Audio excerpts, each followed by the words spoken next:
আল্লাহর অনেক সুন্দর সুন্দর নাম আছে, আমাদের উচিত এই নামগুলো দিয়ে আল্লাহকে ডাকা। সম্মানিত ভাইয়েরা, আল্লাহ তাআলার চমৎকার চমৎকার অনেক নাম আছে যেগুলো আল্লাহ তাআলা কোরআনে উল্লেখ করেছেন। আল্লাহর আসল নাম হচ্ছে আল্লাহ। আসল নাম কি? আল্লাহ তাআলার আসল নাম হচ্ছে আল্লাহ। আওয়াজ করে বলেন, এর চেয়ে সুন্দর নাম আর আছে? এত মধুর নাম আর দ্বিতীয়টা নাই। যতই জপি ততই ভাল লাগে, ঠিক কিনা বলেন? এজন্য রব্বুল আলামিন বলেন, ওয়ালিল্লাহিল আসমাউল হুসনা ফাদউহু বিহা ওয়া যারুল্লাযীনা ইউলহিদুনা ফি আসমাই সায়ুজজাউনা মা কানু ইয়ামালুন।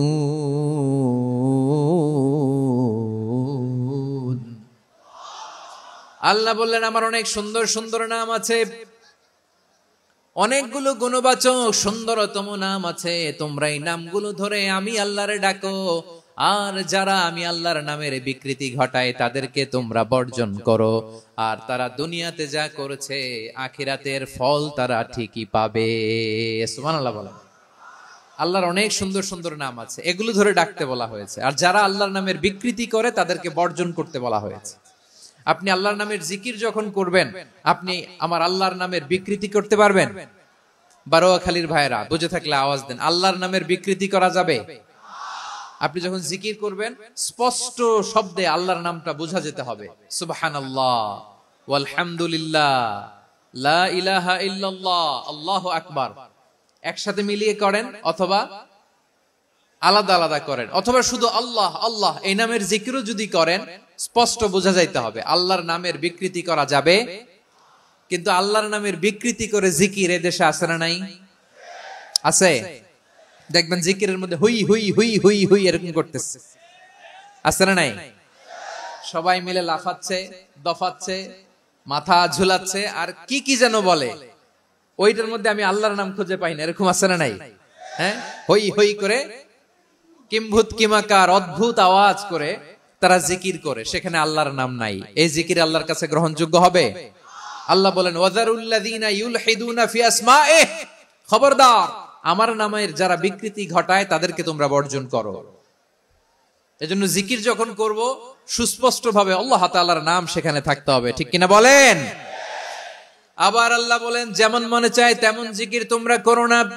ফাযকুরুল্লাহা কামা আল্লামাকুম মা লাম তাকুনু তা'লামুন। তোমরা জানতে না, আল্লাহ তোমাদের জানিয়েছেন কেমন করে আল্লাহর নামের জিকির করতে হয়। যেমন আল্লাহ শিখিয়েছেন তেমন করে আল্লাহরে ডাকো, ঠিক কিনা বলেন?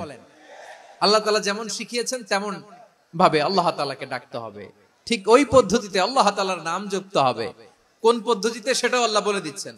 আল্লাহ তাআলা বললেন, ওয়াযকুর রাব্বাকা ফি নাফসিকা তাদাররুআন ওয়া খীফাতান ওয়া দুনাল জাহরি মিনাল কওলি বিল গুদুওয়ি ওয়াল আসাল ওয়া লা তাকুম মিনাল গাফিলিন। খবরদার আল্লাহর নামের জিকির করো, আল্লাহকে ডাকো।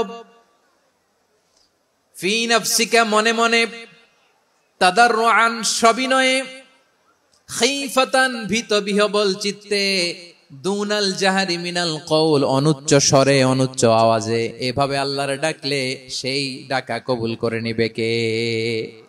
তাহলে আল্লাহকে জপতে হবে মনে মনে, সবিনয়ে, ভীত বিহবল চিত্তে, অনুচ্চ স্বরে, এভাবে জিকির করতে হবে। বিষ্ণু ইসলাম এবং বিশ্বনবীর সাহাবারা ঠিক এই পদ্ধতিতে আল্লাহ তাআলাকে ডাকতেন। তাহলে এই যে আল্লাহ তাআলার সুন্দর সুন্দর নামগুলো আছে, এগুলো ধরে আমরা আল্লাহ তাআলার জিকির করব, তার প্রশংসা করব, তার পবিত্রতা বর্ণনা করব, তাহলে খুশি হবেন কে?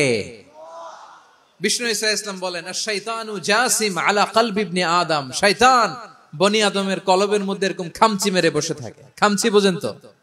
শয়তান বনি আদমের হৃদয়ে কলবে খামচি মেরে বসে থাকে। ফাইদা যাকারাল্লাহ খানাসা, যখন মানুষ আল্লাহর জিকির করে শয়তান দৌড়ে পালায়। ওয়া ইদা গাফালা ওয়াসওয়াসা, আর মানুষ যখন অমনোযোগী হয়, গাফিল হয়, শয়তান আবার টেম্পটেশন দেয়, আবার ধোঁকা দেয়, আবার ওয়াসওয়াসা দেয়। এজন্য বিশ্বনবী বলতেন, লা ইয়াজালু লিসানুকা রাতবান মিন যিকরিল্লাহ, সব সময় প্রতি মুহূর্তে সর্বক্ষণে তোমার জিহ্বাটা আল্লাহর জিকির দিয়ে ভিজা রাখবা, আল্লাহর জিকির দিয়ে সিক্ত রাখবা, তাহলে কবুল করবে কে? তিনটি জায়গায় খুব এক্সক্লুসিভলি আল্লাহ তাআলা নিজের পরিচয় দিয়েছেন। এক হচ্ছে সূরা বাকারার 255 নম্বর আয়াতে, মানে আয়াতুল কুরসি। এর মধ্যে 9টা বাক্য আছে, 9টা বাক্য মিলে একটা আয়াত। এই আয়াতে আল্লাহ তাআলা খুব চমৎকার ভঙ্গিমায়, চমৎকার ভাষা শৈলী ব্যবহার করে, খুব উচ্চাঙ্গের আরবি সাহিত্য দিয়ে একটি আয়াত নাজিল করেছেন। এই আয়াতটার নাম হচ্ছে আয়াতুল কুরসি। বিশ্বনবী বলেন, মান ক্বারা আয়াতুল কুরসি দুবুরা কুল্লি সালাতিন মাকতুবাতিন লাম ইয়ামনাহু মিন দুখুলিল জান্নাতি ইল্লাল মাউত। প্রত্যেক ফরজ নামাজের পরে যে আয়াতুল কুরসি পড়বে তার জান্নাতে যাওয়ার ক্ষেত্রে আর কোনো বাধা থাকে না, একটা জিনিস ছাড়া, সেটা হচ্ছে মৃত্যু, মরণ। লোকটা মরে না তাই জান্নাতে যায় না, মরলেই জান্নাতি। এই আয়াতুল কুরসির এই আয়াতে আল্লাহ তাআলা খুব স্পষ্ট ভাবে নিজের পরিচয় তুলে ধরেছেন। আবার সূরাতুল ইখলাসের ভেতরে আল্লাহ তাআলা খুব চমৎকার ভঙ্গিমায় তিনি নিজের পরিচয় তুলে ধরেছেন। অনুরূপ ভাবে সূরা হাশরের শেষ 3 আয়াতেও আল্লাহ তাআলা খুব চমৎকার ভাবে নিজের পরিচয় তুলে ধরেছেন। আওয়াজ করে পড়ুন সুবহানাল্লাহ। সূরা হাশরের শেষ 3 আয়াতের একটা বিশেষ ফজিলত আছে, এটা আপনারা পড়বেন। কি ফজিলত? বিষ্ণু ঈসা ইসলাম বলেন, মান ক্বালা হিনা ইউসবিহু সালাসা মাররাতিন আউযু বিল্লাহিস সামিউল আলিম মিনাশ শাইতানির রাজীম সুম্মা ক্বারাআ সালাসা আয়াতিন মিন আখিরি সূরাতিল হাশরি ওয়াক্কালাল্লাহু বিহি ৭০,০০০ মালাকিন ইউসাল্লুনা আলাইহি ওয়া ইন মাতা ফি যালিকাল ইয়াউমি মাতা শাহীদান। বিশ্বনবী মুহাম্মদুর রাসূলুল্লাহ সাল্লাল্লাহু আলাইহি ওয়াসাল্লাম ইরশাদ করেন, যে ব্যক্তি সকাল বেলা 3 বার তেলাওয়াত করবে আউযু বিল্লাহিস সামিউল আলিম মিনাশ শাইতানির রাজীম, এরপরে সূরা হাশরের শেষ 3টি আয়াত তেলাওয়াত করবে, রব্বুল আলামিন ওই ব্যক্তির জন্য ৭০,০০০ ফেরেশতা নিয়োগ দিবেন, যারা সারা দিন ওই লোকের জন্য মাগফিরাতের দোয়া করবে। শুধু এখানেই শেষ নয়, বিশ্বনবী ফরমান, ওয়া ইন মাতা ফি যালিকাল ইয়াউমি মাতা শাহীদান, ওই দিন যদি ওই ব্যক্তিটা ইন্তেকাল করে, সে শহীদ হয়ে কিয়ামতের দিন আল্লাহর সামনে দাঁড়াবে। সকালবেলা যদি পড়েন 3 বার আউযু বিল্লাহিস সামিউল আলিম মিনাশ শাইতানির রাজীম 3 বার পড়ে সূরা হাশরের শেষ 3 আয়াত যদি তেলাওয়াত করেন, তাহলে আপনার জন্য আল্লাহ তাআলা ৭০,০০০ ফেরেশতা নিয়োগ করবে। সারা দিন তারা আপনার জন্য মাগফিরাতের দোয়া করবে, আর ওই দিন ইন্তেকাল করলে আল্লাহ তাআলা শহীদ হিসেবে আপনাকে কিয়ামতের দিন দাঁড় করাবে। আবার সন্ধ্যাবেলায় যদি পড়েন, সারা রাতের জন্য ৭০,০০০ ফেরেশতা মাগফিরাতের দোয়া করবে। ওই রাতে মারা গেলে শাহাদাতের মৃত্যু নসিব হয়ে যাবে। আযকারুস সাবাহি ওয়াল মাসা, সকাল সন্ধ্যার যে জিকির, এই জিকিরের অন্তর্ভুক্ত করে নেবেন এই ওয়াজিফাটা।